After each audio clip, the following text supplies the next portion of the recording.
తాతయ్య, నేను మీ తాతయ్యని మాట్లాడుతున్నాను, డాక్టర్ ఎస్ నాయుడు. ఎప్పుడు ఏ ప్రవక్త కానీ ఏ భక్తుడు కానీ విమర్శింపబడకుండా ఉండదు. సత్యం అనేది సంతవీధులు పడిందట. అది లోతుగా ఉంది, బహులోతుగా ఉంది. దాన్ని గ్రహించేవాడు. సత్యం వేరు, సర్వసత్యం వేరు, సత్య సారాంశం వేరు. కొంతమంది ఫోన్ చేసి నీకు వృద్ధుల వల్ల, వృద్ధాప్య వల్ల మతి చెడిపోయింది అని ఫోన్ చేశారు. పిచ్చివాడట, ఊరు పిచ్చిగాడిదా అన్నట్టుగా మాట్లాడాడు. నాకు జాలి వేసింది. ఎందుకు జాలి వేసింది? వృద్ధుల యొక్క జ్ఞానం ఉన్నది. వృద్ధులు వచ్చినప్పుడట లేచి నిలబడాలట, తల నెరిచిన వారి దగ్గర. ఇది ధర్మశాస్త్రం తెలీదు, ఏదో అంటున్నాడు. అంతేగాని తాతయ్య మీరు పెద్దవారేంటి, ఏంటి ఎలాగంటున్నారు? ఏంటి అన్నాను? క్రైస్తవ్యము అంధకారంలో ఉంది, అజ్ఞానంలో ఉంది, చీకటిలో ఉంది, శాపంలో ఉంది అన్నాను. మొత్తం క్రైస్తవ్యం అంతా. క్రైస్తవ్యం ఒకటే కాదు, ఇస్లాము గాఢాంధకారంలో ఉంది, శాపంలో ఉంది అన్నాను. పోని ఈయన రబ్బీజమా అసంపూర్ణంగా ఉంది అన్నాను. అంటే క్రైస్తవ్యంతో పట్టున్నావు, ఇస్లాంతో పట్టున్నావు, నేను రబ్బీలు పోతా, నువ్వు రైటా అని అడిగారు. అరే నేను రైట్ కాదురా బాబు, ఆ రైట్ అయితే చెప్తాను విను. ఎందుకు అన్నానో కూడా తెలియదు.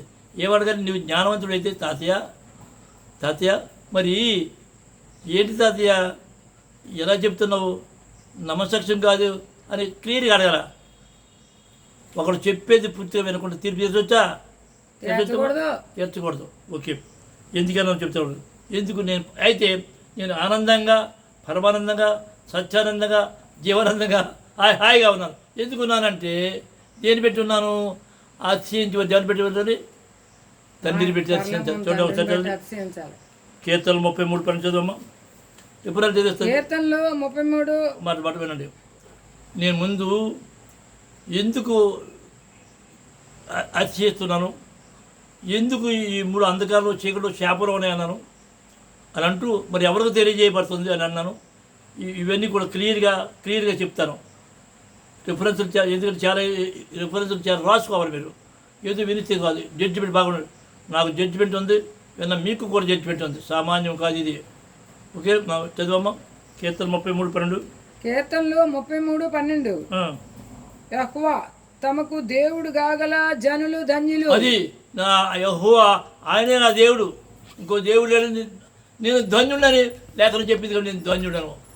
అర్థం చేసి ఇంకో విషయం అందులో ఇర్మియా 9:23. ఇర్మియా 9:23, 23, 24, 25 వరకు. 23 వరకు. యెహోవా ఇలాగ సెలవిచ్చున్నాడు, జ్ఞాని తన జ్ఞానమును బట్టి, సూర్యుడు తన శౌర్యమును బట్టి అతిశయింపకూడదు, ఐశ్వర్యవంతుడు తన ఐశ్వర్యమును బట్టి అతిశయింపకూడదు. అతిశయించేవాడు దేనిని బట్టి అతిశయింపవలనగా, భూమి మీద కృప చూపుచు నీతి న్యాయములు జరిగించుచున్న యెహోవాను నేనే అని గ్రహించి నన్ను పరిశీలనగా తెలుసుకున్నట్టును బట్టి అతిశయింపవలను. అట్టి వాటిలో నేను ఆనందించేవాడునని యెహోవా సెలవిచ్చున్నాడు.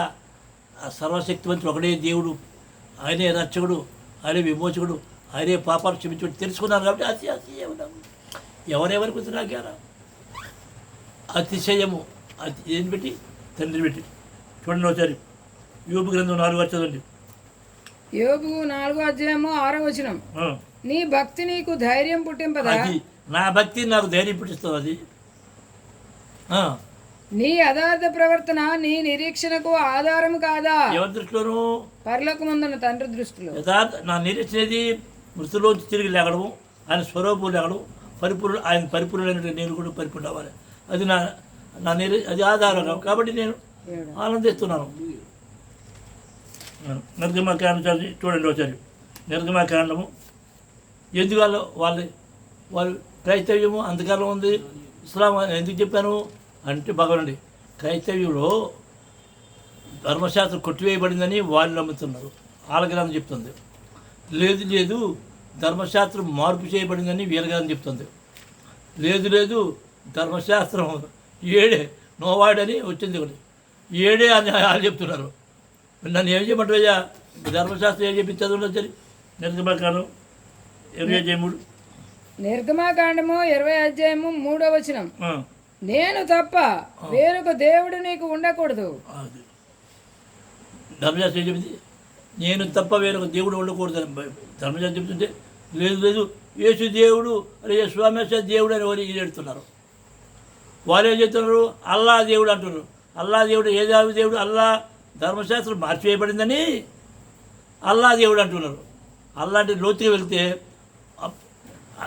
మహమ్మద్ రాకముందే అల్లా పేరు ఉంది, అబ్దుల్లా పోనీ అవన్నీ వద్దులే. అల్లా అంటే చంద్రదేవత అని ప్రూఫ్ చేస్తున్నారు. అది నేను మాట్లాడేది. ధర్మశాస్త్రం మార్పు చేయబడింది అంటున్నారు. వాళ్ళ ధర్మశాస్త్రం పేరేమో అయిందే, ఒకటే దేవుడు అంటున్నారు. ఎవరే దేవుడు? అల్లా అంటే ఎవరు? చంద్రదేవుడు అని ఏమో పరిశీలించండి అయ్యా. తర్వాత అందుకని ఆరు అంధకారంలోనే ఉన్నారు. ధర్మశాస్త్రం కొట్టివేయబడింది అంటారు, సారీ మార్పు చేయబడింది. ఆరు తర్వాత ఇంకా నిర్గమకాండం 20 నీ దేవుడైన యెహోవా నామమును వ్యర్థంగా ఉచ్చరింపకు. బాగుంది. ఎందుకని అన్నాను? నామాన్ని బాబు నామాన్ని వ్యర్థంగా ఉపయోగించు. నామం ఏది? యెహోవా. ఈ నామాన్ని వదిలేసి అల్లా అంటున్నారు వీరు. తర్వాత వీరేం చెప్తున్నారు? ముస్లిం ఎవరది రబ్బీరు యూదులు ఏమంటున్నారు? ఇప్పుడు అదోలే అంటున్నారు. మరి ఈరోజు ఇది తప్పే కదా. వ్యర్థంగా ఉచ్చరించకూడదు అన్నారు కాబట్టి ఆజ్ఞలో ఒక ఆజ్ఞ కాబట్టి ధర్మశాస్త్రం రాయబడి ఉంది కాబట్టి చేతితో రాశారు కాబట్టి ధర్మశాస్త్రాన్ని మారారు కాబట్టి వీరు కూడా అజ్ఞానంలో ఉన్నారు అన్నాను. అర్థమైందా? అల్లా అన్నారు, వారు అజ్ఞానంలో ఉన్నారు. ఎందుకు? ఆయన నామం మారదు. తర్వాత క్రైస్తవులు యేసు దేవుడు అంటున్నారు, వాళ్ళు అజ్ఞానంలో ఉన్నారు. తర్వాత ఈనాడు రబ్బీరేవి అన్నారు, అదోనే అంటారు, ఈ అంధకారంలో ఉన్నారు అన్నారు. నేను చెప్పింది వాక్యానుసారమా కాదు మీరు ఆలోచించుకోండి. ఓకే చదవమ్మా. దానియేలు గ్రంథము 9:19 నీ పేరు పెట్టబడిన ఈ పట్టణమును దృష్టించి చూడుము. ప్రభువా ఆలకింపుము, ప్రభువా క్షమింపుము, ప్రభువా ఆలస్యం చేయగా చెవియొగ్గిన మనవి చిత్తగించుము. నా దేవా ఈ పట్టణమును ఈ జనమును నీ పేరు పెట్టబడినవే, నీ ఘనతను బట్టి నా ప్రార్థన వినమని. ఈ పట్టణమును ఈ జనం ఎవరు పేరు పెట్టారు? పరలోకమందున్న తండ్రి పేరు. పట్టణానికి ఏ పేరు? యెరూషలేం. ఏం పేరు బాబు? జనానికి ఏ పేరు? యహూదీయులు. అల్లా ఎక్కడ ఉందిరా? అదోని ఎక్కడ ఉందిరా? అల్లా నామములో ప్రార్థన చేసి వాళ్ళంతా అజ్ఞానంలో ఉన్నారు. అదోనిలో ఇంకా అజ్ఞానంలో ఉన్నారు. యేసుక్రీస్తు నేనే చెప్పాను, బైబిల్ చెప్పాను. ఒక్కసారి చూడండిరా. అల్లా ఆయన పేరా? ఆయన పేరే పేరు అర్థమైందా? పేరు పెట్ట అదోనే తప్ప కదా, 100% తప్పు. ఆయన పేరు అదోనే కాదు. వ్యర్థంగా పెడమార్చి అబద్ధంగా వాడుతున్నారు, అనర్థంగా వాడుతున్నారు, అక్రమంగా వాడుతూ వాళ్ళు తప్పు అన్నాను. ఓకే, ఇప్పుడు చెల్లి గలతీయులకు రాసిన 3 ధర్మశాస్త్రం గురించి మాట్లాడదాం. 27 ఇర్మియా 20:7 యెహోవా నీవు నన్ను ప్రేరేపింపగా నీ ప్రేరేపణకు లోబడితిని. నీవు బలవంతం చేసి నన్ను గెలిచితివి. నేను దినమెల్లా నవ్వుల పాలైతిని. అందరూ నన్ను ఎగతాళి చేయుదురు. ఏలి అనగా నేను పలుకున్నప్పుడల్లా బలాత్కారం జరుగుతున్నది, దోపిడి జరుగుతున్నది అని ఎలుగెత్తి చాటింపవలసి వచ్చెను. దినమెల్లా యెహోవా మాట నాకు అవమానమునకును అపహాస్యమునకును హేతువాయను. ఆయన పేరు నేనెత్తను, ఆయన నామం బట్టి ప్రకటింపను అని నేను అనుకుంటున్నా. అది నా హృదయంలో అగ్నివలే మండుచు నా ఎముకల్లోనే మూయబడి ఉన్నట్లున్నది. యథార్థం చెప్తున్నా, 7 నుంచి 9 వరకు యథార్థం చెప్తున్నా. క్రైస్తవ్యం అంధకారంలో ఉందని, ఇస్లాం గాఢాంధకారంలో ఉందని, ఈనాటి రబీజు అసంపూర్ణంగా ఉందని అది నాకు పూర్తిగా 100% తెలియజేసిన తర్వాత నేను చెప్పకమాలేను, ప్రయత్నించకమాలేను, ఉండలేకపోతున్నాను. నన్నేం చేయమంటున్నాడు బాబు? ఒక నిజంగా యథార్థవంతుడు అయితే రా, లేకపోతే లేఖనం చూపించు, బోధకు బోధ చూపించు, అంతే తప్ప ఒకడు చెప్పేది పూర్తిగా వినకుండా తీర్పు చేసాడు అజ్ఞానం, అవివేకం అవుతుంది. మరొకసారి అర్థం చేసుకో. అర్థమైందే? ఓకే, కాబట్టి నేను చెప్పమానలేను. 100% సత్యం ఇది. అయితే మీరు అడగచ్చు, మరి వీళ్ళందరూ తప్పు అవ్వచ్చు, టైం ఉంది. మనం పట్టుకుంటుంది ఇజ్రాయెల్ సింగ పట్టుకోవాలా, ఇజ్రాయెల్ వేరు విలువ నడాలా, ఇజ్రాయెల్ శిరస్సు, ఇజ్రాయెల్ జాస్కు అవన్నీ తర్వాత. కానీ ఇప్పుడు కాదు, వాళ్ళకి ఇంకా సమయం రాలేదు, వాళ్ళకు ఏకత్వం రాలేదు, ఏక మనసు రాలేదు, ఏకృతి రాలేదు, ఏకాత్మ రాలేదు. మరి వస్తుంది, టైం ఉంది, అది చూద్దాం మనం. ఓకే, చూడండి ఒకసారి గలతీరు 3 ఏం చెప్తున్నాం, గలతీరు 3:10. గలతీయులకు రాసిన పత్రిక 3వ అధ్యాయము 10వ వచనం. ధర్మశాస్త్రము విధించిన క్రియలకు సంబంధులందరూ శాపమునకు లోనై ఉన్నారు. చూడండి, ఎందుకనగా అక్కడే ఆగోయ్, ధర్మశాస్త్రం సంబంధం విధించిన క్రియలకు. ఆ బద్మాసు గలతీ పత్రిక ఎంత రాశాడు, ఎంత బద్మాసు మార్పు చేశాడే బాబా అంతాను. గలతీ పత్రిక మోసగారి పత్రిక, దగాకోరి పత్రిక. అది ఎవడైనా రాడు, దుర్యోపేసేవారు. అరే బైబిల్ ఏం చెప్పింది, ధర్మశాస్త్రంలో లేని వారు అందరూ ఎవరు శాపగ్రస్తులు. లేఖనం చెప్తుంది చూడండి ఒకసారి. ద్వితీయోపదేశకాండం 27:27. ద్వితీయోపదేశకాండం 27:27 చదండి. ద్వితీయోపదేశకాండము 27:26 వచనం. ఈ విధికి సంబంధించిన వాక్యములను గైకొనక పోవుట వలన వాటిని స్థిరపరచని వాడు శాపగ్రస్తుడని చెప్పగా. అంటే ధర్మశాస్త్రం పాటించకపోతే శాపగ్రస్తుడు ఆయన రాస్తే కలతీవుడు ఏం చెప్తాడు, ధర్మశాస్త్రం పాటించబడి శాపగ్రస్తుడు. అంత మోసం చూసారా, చూసుకోండి. పాటించిన వాడు ద్వితీయోపదేశకాండం 27:26లో పాటించిన వాడు శాపగ్రస్తుడు అయితే, అక్కడ పాటించితే శాపగ్రస్తుడు అని గలతీయుల్లో ఉంది. గలతీయులు మోసగాడికి మోసపత్రిక కదా అది. అరే ప్లాన్ చేసి నాయన తాతయ్య నీ మేలు కూడా చెప్తున్నాము, ప్రేమతో మంచిగా అడుగు, మంచిగా అడుగు. ఇంకా రెండో సరే కీర్తనలు 147, 19, 20 వచనాలు. ఆయన తన వాక్యము యాకోబునకు తెలియజేశాడు. ఎవరు తెలియజేశాడు? యాకోబునకు తన కట్టడలను తన న్యాయ విధులను ఇశ్రాయేలునకు తెలియజేశాను. ఎవరు తెలియజేశారు? వాళ్ళ దగ్గరికి వెళ్ళరా, వాళ్ళ సింగ పట్టుకో, వాళ్ళ విలువలో నాడాలా. ఏ జనమునకు ఆయన ఇలాగ చేసి ఏ జనానికి తెలియజేసి ఏం చెప్తుంటే మాకు చెప్పాడు క్రైస్తవులు ఎడుతున్నారు, మాకు చెప్పాడు ముస్లింస్ చేస్తారు. ఆరో చెప్పాడు. అందుకే ఏమంటారు చదువు యెషయా 49:6. మనం అంటే మనం ఎవరి వెలుగులోకి వెళ్ళాలి? ఇశ్రాయేలు వెలుగులోకి వెళ్ళాలి. యెషయా 49:6 వచనం. నీవు యాకోబు గోత్రపు వారిని ఉద్ధరించినట్లును ఇశ్రాయేలీల్లో తప్పింపబడిన వారిని రప్పించినట్లును నా సేవకుడిపై ఉండట ఎంతో స్వల్ప విషయము. భూదిగంతముల వరకు నీవు నేను కలుగజేయు రక్షణకు సాధనమగుటకై అన్యజనులకు వెలుగై ఉండినట్లు నిన్ను నియమించి ఉన్నాను. ఇజ్రాయెల్ అంటే అందరూ కాదు, ఇజ్రాయెల్ నీతివంతులు ఉన్నారు, పరిశుద్ధులు ఉన్నారు. చిన్న మంది గురించి మాట్లాడుతాను. అన్యజనులు వెళ్ళి ఎవరు బాబు, ఎవరమ్మా? ఇశ్రాయేలీలే అన్యజనులకు. అందులో 60:3 చదువు. యెషయా 60:3 వచనం. జనములు నీ వెలుగునకు వచ్చెదరు. ఎవరు వెలుగులోకి వస్తారు? ఇశ్రాయేలీల వెలుగునకు. రాజులు నీ ఉదయకాంతికి వచ్చెదరు. వెలుగు అంటే ఏది? ధర్మశాస్త్రమే వెలుగు. ధర్మశాస్త్రం వాళ్ళ దగ్గర ఉంది కాబట్టి వాళ్ళ దగ్గరికి వెళ్ళాలన్నమాట మనం. ఇంకా 23 చదవమ్మా. జకర్యా 8:13 వచనం. యోధా వారులారా, ఇశ్రాయేలు వారులారా, మీరు అన్యజనుల్లో ఎలాగూ శాపస్పదమై ఉంటిరో. ఇప్పుడు ఏమనుకుంటారు? అందరూ శాపంలో ఉన్నారు. ఎలాగన్నా నేను అన్నాను కదా, కానీ అందరం అనుకున్నాం, అందరూ అనుకున్నారు. కానీ ఏమవుతున్నారు? శాపస్పదమై ఉంటిరో అలాగే మీరు ఆశీర్వాదస్పదమగినట్లు నేను మిమ్మల్ని రక్షించను. అది జరగలేదు. పరమతండ్రికి స్తోత్రం. జరిగినప్పుడు మనం ఏం చేయాలి? 23 చదవండి. ఆ రోజు వస్తుంది. జకర్యా 8:23 వచనం. సైన్యములకు అధిపతి యెహోవా సెలవిచ్చినదేమనగా, ఆ దినములలో ఆయా భాషలు మాట్లాడు అన్యజనుల్లో 10 మంది ఒక యూదుని చెంగు పట్టుకుని,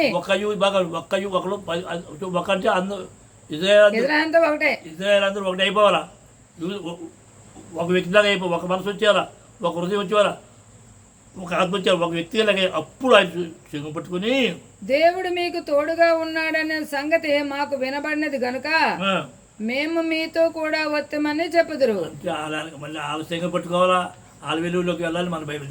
అంటే వాళ్ళంటే ఇప్పుడు ఎవరు ఈనాడు ఈ రబ్బీలు కాదు, వీళ్ళు అంతకాలంలో ఉన్నారు, వీళ్ళు అదోలేగో వీళ్ళు. కానీ మన వాళ్ళు ప్రవక్తలు చూడాలన్నమాట. కొన్ని పర్వతాలు స్తోత్రం. హల్లెలూయా. ఇప్పుడు అందులోనే జకరియా 2వ అధ్యాయము 11వ వచనం.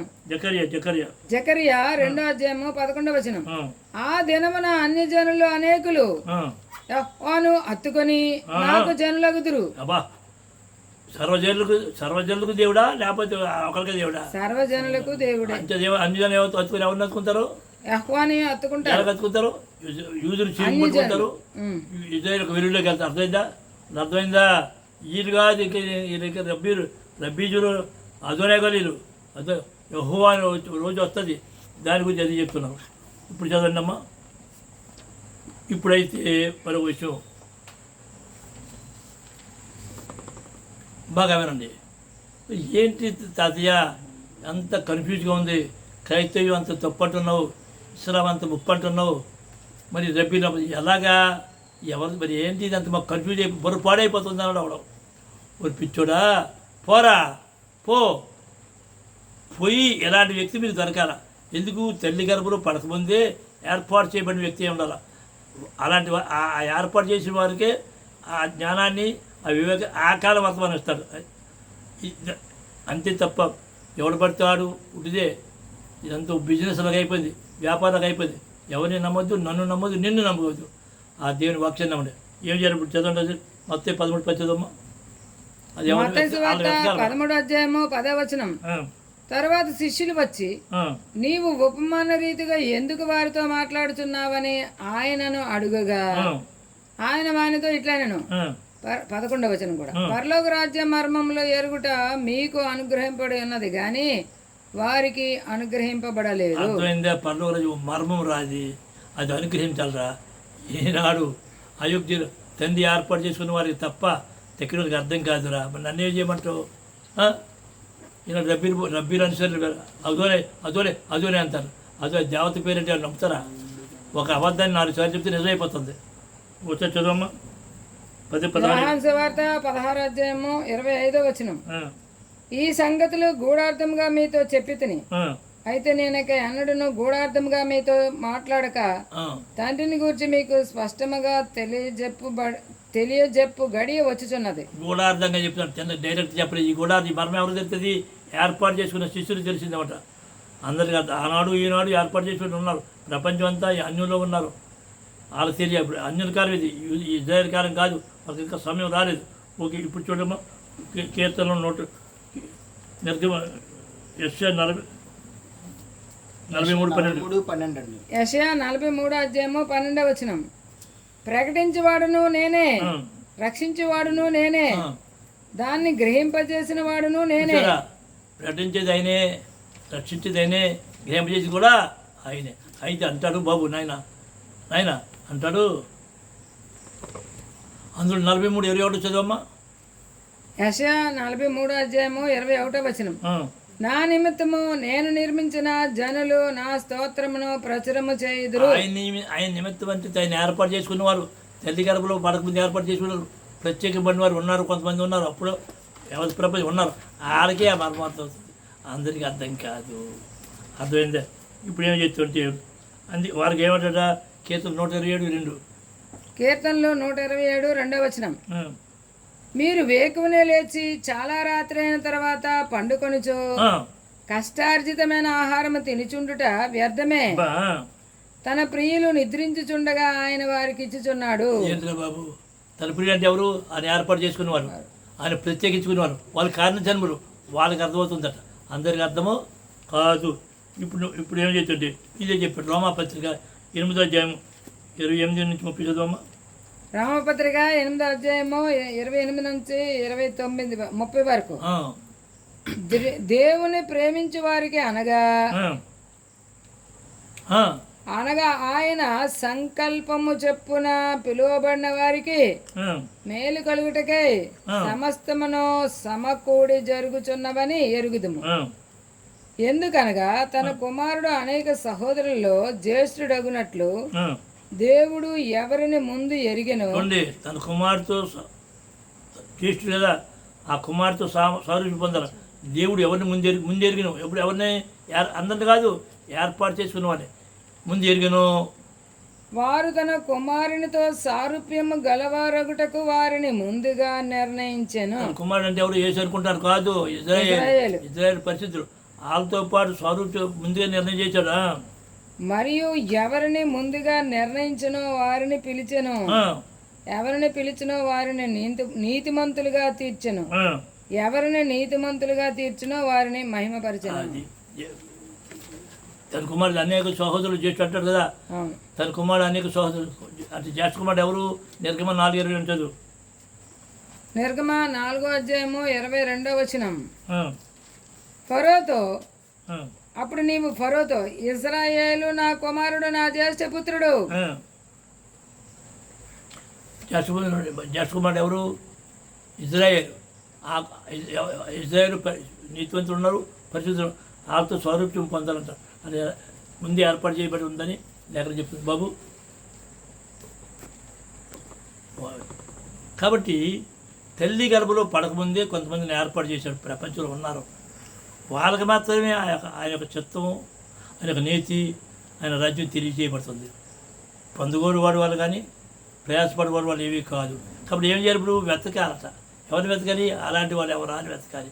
ఆయన తెలియజేస్తారు, ఆయన గ్రహింపజేస్తారు, ఆయన వినిపిస్తారు, ఆయన చూపిస్తారు. అదే చెప్పారు. ద్వితీయోపదేశ కాండము 4:29 చదవండి. ద్వితీయోపదేశ కాండము 4:29. అయితే అక్కడ నుండి నీ దేవుడైన యెహోవాను మీరు వెతికిన ఎడల నీ పూర్ణ హృదయంతోనూ నీ పూర్ణ ఆత్మతోనూ వెతికినప్పుడు ఆయన నీకు ప్రత్యక్షమగును. ఎలా ప్రత్యక్షమవుతాడు? ఆయన పూర్ణ హృదయంతో వెతికినప్పుడు. ఎవరిని అంటే ఎవరిని ఏర్పాటు చేసుకున్నాడో, ఎవరి ద్వారా ఆ వర్తమానం ఎవరికి ఇచ్చాడో బాబు, ఆ కాలానికి వర్తమానం ఎవరి దగ్గర ఉందో చూసుకోవాలా. అలాంటి వాళ్ళకి ఆయన పరిచయం చేస్తారు. ఎవరు చేస్తారు? తండ్రి చేస్తారు. వెతకాలని నమ్మాలా? వెతకాలి. వెతికినప్పుడు ఏం చేస్తారంటే తెలియ ఆయన ప్రత్యక్షం అవుతాడు. అందుకనే తెలియజేస్తాడు. కీర్తనలు 14 చదవండి. కీర్తనలు 14:2 వివేకము కలిగి దేవుని వెతకవారు కలరేమో అని యెహోవా ఆకాశం నుండి చూచి నరులను పరిశీలించెను. ఈనాడు క్రైస్తవులు నమ్మేసుకున్నారు, ముస్లిమ్స్ నమ్మేసుకున్నారు, రబ్బీ నమ్మేసుకున్నారు, వెతకలేదు ఎవరు. ఇప్పుడు ఈనాడు ఆంధ్రాలో 13 మంది రబ్బీలు ఉన్నారు. ఆ రబ్బీ బాతుకి ఈ రబ్బీ బాతుకి నప్పదు, ఆ రబ్బీ అంశానికి ఈ రబ్బీ అంశానికి నప్పదు. అలాగే క్రైస్తవ్యం ఎన్ని శాఖలు ఉన్నాయి, ఎన్ని మార్గాలు ఉన్నాయి. ఆలగాలు కొన్ని ముస్లిమ్స్ నప్పుతుందా? షియాకి సున్నీకి ఆలగ నప్పదు. కానీ రోజుకి వెళ్ళాలి మనం. కాబట్టి ఇప్పుడు సత్యమే. కాబట్టి వెతకాలి. నమ్మాలా? వెతకాలి. ఏమవుతుంది? ఆ వాక్యం వేరు, జీవవాక్యం వేరు, ప్రవచన వాక్యం వేరు. ఆ కాలానికి ఇవ్వబడిన వర్తమానం ఎవరి దగ్గర ఉందో, ఎవరికి ఇచ్చాడో ఆయన తెలియజేస్తామట. అంతే. 2వ దినవృత్తాంతాలు 16:9 తన ఎడల యథార్థ హృదయము గల వారిని బలపరచుటకై యెహోవా కనుదృష్టి లోకమందంతటా సంచారం చేయుచున్నది. అంటే అర్థం ఏంటి? ఎవరైతే యథార్థవంతులుగా ఉన్నారో వాళ్ళ ఎవరు యథార్థంగా ఉన్నారా, ఎవరు తన వైపు చేతులు చాపారా, ఎవరు తన నిరీక్షణ కలిగి ఉన్నారా, ఎవరు పూర్ణ మనస్సు, పూర్ణ హృదయంతో, పూర్ణ ఆత్మతో, పూర్ణ వివేకంతో అని వెతుకుతున్నారా, ఆకలి కలిగి ఉన్నారా, దాహం కలిగి ఉన్నారని వెతుకుతున్నాడు. ఆయన ఎవరిని వెతుకుతున్నాడు బాబు? ఆయన వెతికేవాడినే వెతుకుతున్నాడు. ఆయన చేతులు చాపే ఉంచాడు. ఎవరి వరకు? ఆయన వరకు ఎవరు చేతులు చాప ఉంచారు, వాళ్ళ వరకు చాపే ఉంచాడు. కాబట్టి ఆయన వెతకాలా, పరిశీలించాలా, అట్లా. అప్పుడు అంతే నమ్మడం కాదు. ఓకే. ఇప్పుడు మత్తయి సువార్త 10:40 మిమ్మును చేర్చుకునేవాడు నన్ను చేర్చుకుని. ఎలాంటి మిమ్మల్ని అంటే తల్లి చేత ఏర్పాటు చేయబడిన వారు ఉన్నారు, తల్లి గర్భంలో పడకముందు కొంతమంది ఉన్నారు. అలాంటి వాడిని చేర్చుకుంటే ఆయన చేర్చుకున్నట్టు లెక్క. నన్ను చేర్చుకునేవాడు నన్ను పంపిన వాడిని. ఎవరు? ప్రవక్త చేసుకుంటే ఎవరు చేసుకున్నట్టు? ఆ కాలం ప్రవక్త, ఇప్పుడు కాదు. ఓకే. అంటే ఆయన పంపిన వాడిని చేసుకుంటే ఎవరు చేసుకున్నట్టు? ఆ తండ్రి చేసుకున్నట్టు లెక్క వస్తుంది అనమాట. ఇప్పుడు ఏం చేస్తాడు చూడండి. 2వ దినవృత్తాంతాలు 20 చదండి. 2వ దినవృత్తాంతాలు 20:20 అంతటా వారు ఉదయముననే లేచి తెకోవా అరణ్యమునకు పోయిరి. వారు పోవుచుండగా యెహోషువపాతు నిలువబడి యూదావారులారా యెరూషలేము కాపురస్తులారా, నా మాట వినుడి. మీ దేవుడైన యెహోవాను నమ్ముకొనుడి. ఎవరు నమ్ముకోవాలి? తండ్రిని నమ్ముకోవాలి. అప్పుడు మీరు స్థిరపరచబడుదురు. ఆయన నమ్మి ముందు ఎవరు నమ్మాలి? తండ్రిని నమ్మాలి. పరలోకమందున్న తండ్రిని. అప్పుడు స్థిరపడతారు. ఆయన ప్రవక్తలను నమ్ముకొనుడి. అప్పుడు మీరు కృతార్థులవుతారని చెప్పాను. తండ్రిని నమ్మాలా? తండ్రి ఆయన పంపిన వాడిని నమ్మాలి. బాగా వినండి. ఈరోజు యథార్థం ఆ తండ్రి సన్నిధిలో మాట చెప్తున్నాను. తండ్రి చేత నాకు 16వ సంవత్సరంలోనే నా తండ్రి ఎత్తైన పర్వతం మీద ఉన్నాడని నాకు తెలియజేశాడు. కడు వృద్ధుడని వెతుకుతున్నాను. అవి మరొకసారి చెప్తున్నాను. ఆయన అదృశ్యమైన దూత నా పక్కన నిలబడి ఆ తండ్రిని అర్థం తోడుగా ఉన్నాడని చెప్పినప్పుడు అప్పుడు నా పెద్ద కుమారుడు చనిపోయాడు. నానా రకాలుగా ఉన్నాను. మనశ్శాంతి లేక పిచ్చి 2004లో లేడు అని చెప్పి గిద్యోని బలపరిచినట్టుగా నాకు బలపరిచాడు. అర్థం చెప్తున్నాను. అబద్ధం చెప్తే చర్చ పొందుతాను. వెంటనే నేను నమ్మనన్నాను. వెంటనే బోర్డు నల్లని బోర్డు కనపడుతుంది. నా చేతి ఒక అట్ట ఉంది, బుల్లీలు పిలిపించింది. అయితే నేను ఇక్కడ రాస్తున్నాను, అక్కడ పడాలన్నాను. నేను ఇక్కడ రాస్తున్నాను, ఇక్కడ రాస్తుంటే అక్కడ పడిపోయింది. అదే చేయి అక్కడ పడుతుంది. నల్ల బోర్డు మీద తెల్లగా పడుతుంది. చుట్టుముద్దులు ఎర్రగా పడుతుంది. చూడు, ఆ విధంగా పరలోకం తండ్రి నన్ను బలపరిచాడు. ఆయన తోడు చర్చకు చెప్తాను. తర్వాత బెంగళూరు 7 సంవత్సరాలు ఉన్నా.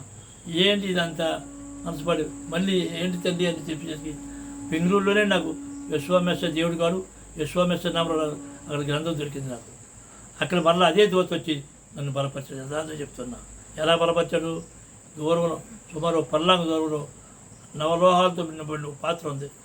మానవత్వం తోడు లేకుండా నా దగ్గర రావాలన్నాను. ప్లాన్ చేశాను. రుజువైంది. అన్నిటికంటే ముందు 42 సంవత్సరాల క్రితం నేను లారీ గారి హాస్టల్లో ఉన్నాను. అప్పుడు విశాఖపట్నం స్టీఫెన్పల్లి ఆ నాన్నగారి పేరు జీవపత్ర. ఆయన అలాగే వెళ్ళిపోతున్నాడు. నేను అనుకున్నాను, తండ్రి నిజంగా నువ్వు నాకు తోడుగా ఉంటే ఆ వెళ్ళిపోయే జీవపత్ర నా దగ్గర రావాలన్నాను. యథార్థం నా దగ్గరికి వచ్చాడు. ఆ విధంగా పరలోకం తండ్రి నన్ను బలపరిచాడు. తండ్రి నాకు తోడుగా ఉన్నాడని 100% స్థిరమైన నా రాబో తరవని చెప్తున్నాను. ఇంకో విషయం చెప్తున్నానండి. ఇప్పటికి 25 సంవత్సరాల క్రితం నేను రోడ్డు అంటే వెళ్ళిపోతున్నాను. నక్కపల్లికి వెళ్ళేసరికి పలానా దగ్గర చర్చిలోకి వెళ్ళి ప్రార్థన చేసి వచ్చింది. ఆదివారం చర్చ అంటే అప్సాయం నాకు అపవిత్రం. కానీ వెళ్ళి ప్రార్థన చేసి చేసుకున్నాం. అక్కడ ఏం జరిగింది? ఒకరోజు వస్తుంది నాకు. యథార్థం చెప్తున్నాను. మరొకసారి చెప్తున్నా, ఒకరోజు వస్తుంది. నీవు రాసిన గ్రంథం కానీ, నీవు రాసిన ఒక పేపర్ కానీ, నీ వర్తమానం కానీ వెళ్తే సర్వసత్యాన్వేషులు ఇనుపురవరు వంటి వారు నీ దగ్గర తెచ్చిన వర్తమానం లేకపోతే పేపరు పుస్తకం అయస్కాంతం లాంటిది అది వచ్చి అడ్డుకుపోతాను చెప్పాడు, తెలియజేశాడు. ఈవేళ నా వర్తమానం నమ్మకపోవచ్చు. నేను చనిపోయిన తర్వాత తప్పకుండా ఈ వర్తమానం జీవం ఉన్నది, ఇది జీవిస్తుంది. అనేక సత్యాన్వేషులకు ఇది జీవాన్ని కలిగజేస్తుంది. యెహోవా నామములో చెప్తున్నాను. హల్లెలూయా, హల్లెలూయా, హల్లెలూయా, హల్లెలూయా, హల్లెలూయా, హల్లెలూయా. తప్పకుండా తర్వాత చూసిన వాళ్ళు ఏం చేయాలంటే కామెంట్స్ పెట్టండి. ప్రతి వరకు కామెంట్స్ పెట్టలేదు. కామెంట్స్ పెట్టండి, లైక్ అంటే స్ట్రైక్ పెట్టండి. పరమందన తండ్రి మనందరినీ ఆ పరమ తండ్రి యొక్క మనసుతో ఆత్మతో ఏకం చేయడం కాక యెహోవా నామములో. హల్లెలూయా, హల్లెలూయా. తర్వాత చాలామంది యావే అంటున్నారు. అదే కామన్ చంద్ర యావే యాది అన్నారు. యెహోవా యెరూషలేం తండ్రి పేరు ఉంది కదా. యెరూషలేమా యెరూషలేం, ఇర్మియా ఇర్మియా, యహు యావే యాకి తీరకోలేదు, వే అసలే లేదు. యహో కొంతమంది జెహోవా అంటున్నారు. ఇవన్నీ తప్పుడు పేరు. యహు ఆయన పేరు. ప్రభుత్వానికి స్తోత్రం. హల్లెలూయా, హల్లెలూయా. సర్వం నెట్లో సబ్స్క్రైబ్ చేయండి. Professor PROF.Ephraim EPHRAYIM messages MESSAGS అలా కొడితే నెట్ వస్తుంది. చూడండి, సబ్స్క్రైబ్ చేయండి. తర్వాత ఎన్నో విషయాలు ప్రపంచ భవిష్యత్తు అన్నీ చెప్పారు నాకు. ఇజ్రాయెల్ గురించి, ఇస్లాం గురించి, క్రైస్తవ గురించి ఈ మూడు మార్గాలు స్పష్టంగా తేటగా చెప్తా. యెషయా గ్రంథం 53వ అధ్యాయం గురించి చెప్తా. 70 వారాల గురించి చెప్తా. 2300 రోజుల గురించి చెప్తా. 1335 రోజుల గురించి చెప్తా. 12 అవన్నీ క్లియర్గా చెప్తా. కాబట్టి స్పష్టంగా చెప్పా. తొందరపడొద్దు. సమస్తం వినకుండా తీర్పు తీర్చకూడదు. పరలోకం తండ్రి మిమ్మలను నన్ను ఆయన నామములో ఐక్యపరచుగాక, ఏకం చేయగాక. యెహోవా నామములో. హల్లెలూయా, హల్లెలూయా. సర్వం